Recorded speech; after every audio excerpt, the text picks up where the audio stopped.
Today, on the external solemnity of Feast of Corpus Christi, it's certainly a timely occasion to revisit the topic of sacrilegious communion. Remember that in order to worthily receive communion, we must be in the state of grace. As the Council of Trent teaches, quote, "Certainly, the more the holiness and the divinity of this heavenly sacrament is understood by a Christian, the more diligently ought he to take heed, lest he approach to receive it without great reverence and holiness, especially when we read in the Apostle Paul those words full of terror, 'He that eateth and drinketh unworthily, eateth and drinketh judgment to himself, not discerning the body of the Lord.'" That's 1 Corinthians 11:29. We just heard that in today's epistle.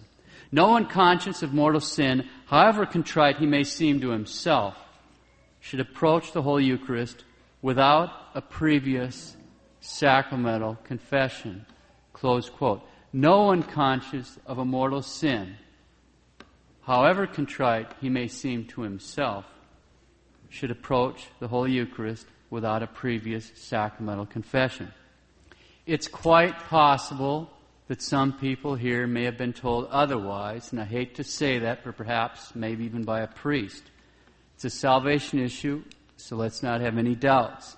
The Council of Trent, quote, "And that so great a sacrament they may not be unworthily received, and therefore unto death in condemnation, this Holy Council ordains and declares that sacramental confession must necessarily be made beforehand by those whose conscience is burdened by mortal sin, however contrite they may consider themselves.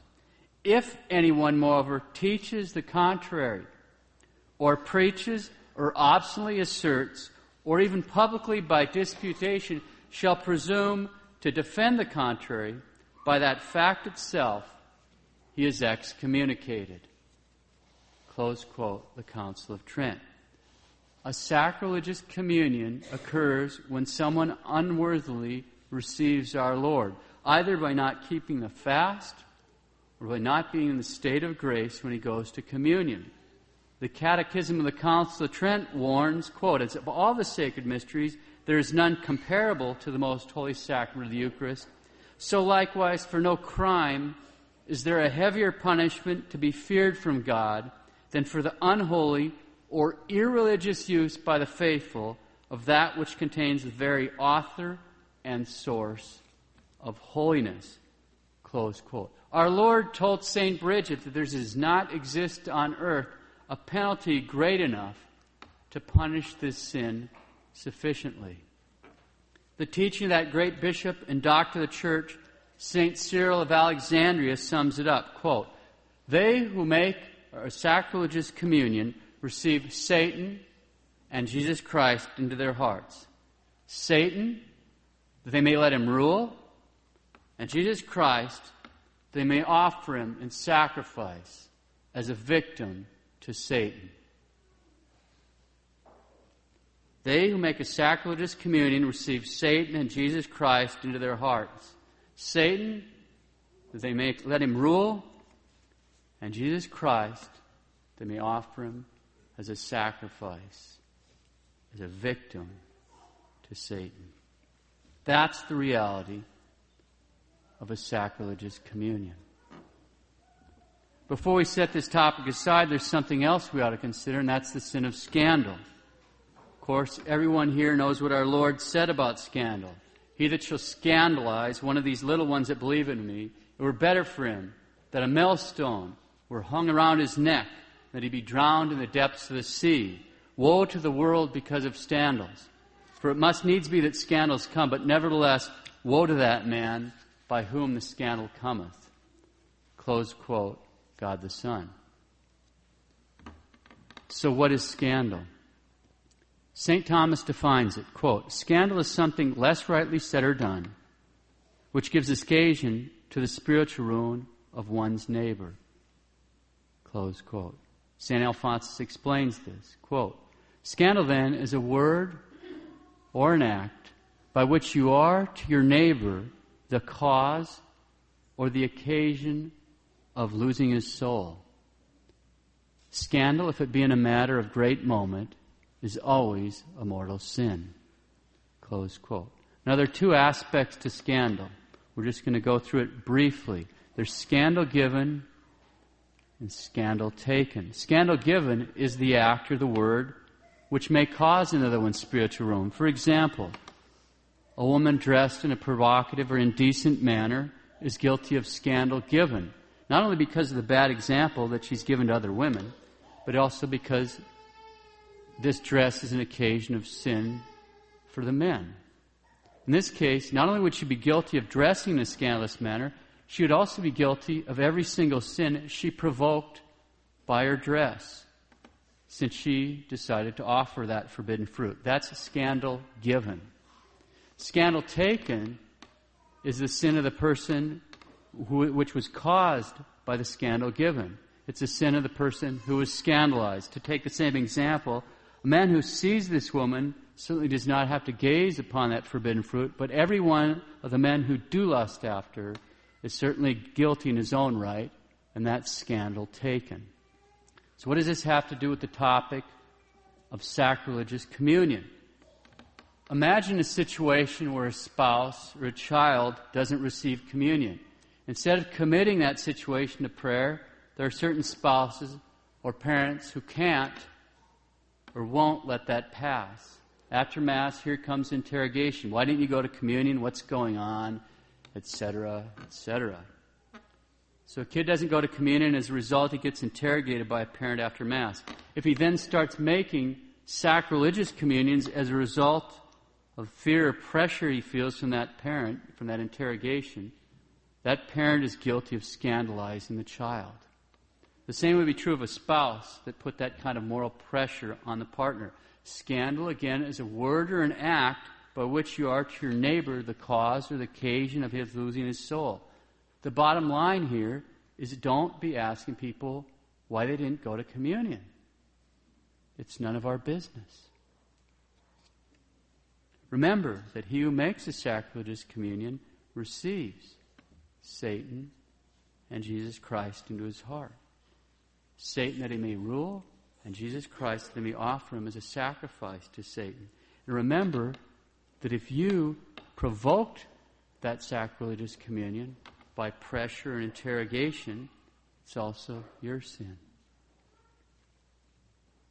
On the topic of scandal, it's also important to keep in mind, as we said, that just because someone gives scandal, just because someone offers you an occasion of sin, doesn't mean you have to take it. About 8 years ago, I was invited to be the confessor and then say the Sunday Mass at a Eucharistic conference out west. I would be others giving the conferences and so forth, and I would just hear all the confessions. So I got there on a Friday afternoon. It was just starting at 3. That's when I arrived. Got in the confessional at 3:30, and I heard confessions solid till 1:30 in the morning. I got up early, did my holy hour, said my Mass, and got to confessional at 7:30 the next morning. Except for 2 or 3 10-minute breaks during that day, I heard confessions solid from 7:30 in the morning till 1:20 that night. It's wiped out. The whole experience was unbelievable. I hear a lot of confessions. It was unbelievable. There was real grace working there. I didn't meet the priest who was doing most of the preaching. I sure don't know what he said. I was busy doing other things. But I do know that whatever he said, there's real grace working there. Over the years, I've had an opportunity to hear 3 or 4 of his conferences. There's probably a lot of you that have heard more because that priest was Father Corpus. Many of you probably know that last Sunday, he resigned from public ministry. When a priest, any priest, especially a famous straight-talking Orthodox priest, which is an unfortunately rare commodity these days, when any priest makes an announcement like that, it's going to cause scandal. There's no way around that. And judging from the crazy responses all over the place, there are a lot of people that have been scandalized, a lot of people that have taken scandal. Some of the responses, I have to say, are downright vicious. What sort of response should we have to something like this? First off, no matter how it strikes us, we should not allow it to cause us to sin. I don't understand it. I don't approve of it. But then again, I don't have all the gory details. At this point in the history of the church, everyone here should be pretty battle-hardened when it comes to priest behavior, and that's certainly not excusing it in any way. When it comes to clerics in the church over the past few decades, there's been a lot of scandal given, not just from priests, but from bishops and even from Rome. You don't need me to go down the list. So what sort of response should we have? First off, don't be scandalized. Second off, we should pray. Pray for Father Corpus. Isn't that what each one of us will want to have happen were we in his position? It'd be good to take the message of Our Lady of Akita to heart. The local bishop, after traveling to Rome to consult with Cardinal Ratzinger, proved the events and message of Akita as reliable and worthy of belief. In her third message, on October 13th, 1973, Our Lady said, in part, quote, each day recite the prayers of the Rosary. With the Rosary, pray for the Pope, the bishops, and the priests. The work of the devil will infiltrate even into the church in such a way that one will see cardinals opposing cardinals and bishops against other bishops. The priests who venerate me will be scorned and opposed by their confreres. The churches and altars will be vandalized. The church will be full of those who accept compromises, and the demon will press many priests and consecrated souls to leave the service of the Lord. The demon will rage especially against souls consecrated to God. The thought of the loss of so many souls is the cause of my sadness. Close quote, Our Lady of Akita. Each day, recite the prayers of the Rosary. With the Rosary, pray for the Pope, the bishops, and the priests. Okay. One more scandalous incident. This one took place in 1955 in Indonesia, on Borneo Island, an island which is just off the northeast coast of Borneo. It involves a Muslim named Salah who hated Christianity from his childhood. The story was recorded less than 10 years ago by a missionary priest of the Sacred Heart, Father Pius Retrobe, MSc, who heard it directly from Salah himself. For the sake of time, we'll rely on his report, but as usual, there'll be cutting, pasting, and editing to some degree. Salah hated Christianity, so he'd regularly throw rocks at the nearby Catholic church while the congregation was inside praying. Then he saw a Catholic girl passing by his house on her way to Mass, and he decided to greet and hopefully befriend her. One day, as this beautiful girl was returning from the church and passing by his house, Salah greeted her kindly. She stopped and looked at him, so he approached and introduced himself. She told him, "My name is Martha Suntrish from Doplang, Cepu, Central Java. I am an orphan, and I work as a maid." Then Salah asked Martha where she was going and why she always passed in front of his house. Martha replied, "I have come from the church, and I am going home. I always attend the religious service at the church, and I pass this way." Salah asked her about her religion. Martha answered, "I'm a Catholic." Then Martha said goodbye and continued on her way. Salah's interest in Martha grew. Every day he greeted Martha as she passed in front of his house. After several meetings and becoming more acquainted, he opened his heart to her about his desire to make her his wife. She asked for several days to think about her answer. Each day, Salah pressed Martha to give confirmation as soon as possible. After several days, Martha accepted Salah's proposal. During their courtship, they discussed religion. Salah pressured Martha to follow him and become a Muslim. On the other side, Martha said she would only marry Salah if he became a Catholic. Neither one was willing to give up. Meanwhile, Salah accompanied Martha everywhere, including to bring her to church to attend Holy Mass. After several visits, Salah asked her about something that was white and looked like paper, which was received and eaten by Martha in the church. Martha answered, "That is the body of my Lord. That is called the Holy Host, something that is most holy and revered by Catholics." Salah was surprised to hear that answer, and sought ways to acquire the Holy Host. On Sunday, October 23rd, 1955, Martha attended Mass, accompanied by Sala. After arriving at the church, Sala waited, watching from outside. Before Martha went to church, Sala had asked Martha to bring a Holy Host home and then give it to him. If Martha did not fulfill this request, then their relationship would be ended. Parenthetical remark: in regards to stealing a host, there is an automatic excommunication for the deliberate desecration of the Blessed Sacrament, throwing away the host or precious blood, or the stealing of the Blessed Sacrament to be used in a sacrilegious manner. And although there are certain factors which, if present, may lessen this penalty, this automatic excommunication is reserved to the Holy See, which means that only the Holy See can remove it. So you come to confession to us, we can't do anything. You go to confession to the bishop. He can't remove it. It's the Holy See that removes it. I'm not going to go through the details of how that goes, but this is not something, obviously, that someone wants to have anything to do with. Okay. Not just because of excommunication. I mean, you're talking about our Lord. Back to the story. Martha went to the church and attended Mass as usual. During communion, she went forward with the other faithful people to receive, but when she received the Holy Host from the priest, she did not immediately swallow it. Walking back to her pew, she took the Holy Host out of her mouth, and then she wrapped the host and brought it home. Upon arriving home, Martha handed the host to Sala. Sala put the host in his pocket, and they went to a party celebrating the wedding anniversary of a friend. There were some people cooking in the kitchen. Others were playing cards, and so on. And Sala thought that this was the right moment to show everybody that what Martha believed was a lie. Sala asked for a knife from Martha, and he cut the Holy Host in front of everyone, especially his friends who were playing cards. But the moment he cut the host, a great amount of blood spurted out on everyone present. Many people's clothing, including Sala's, was stained by the blood.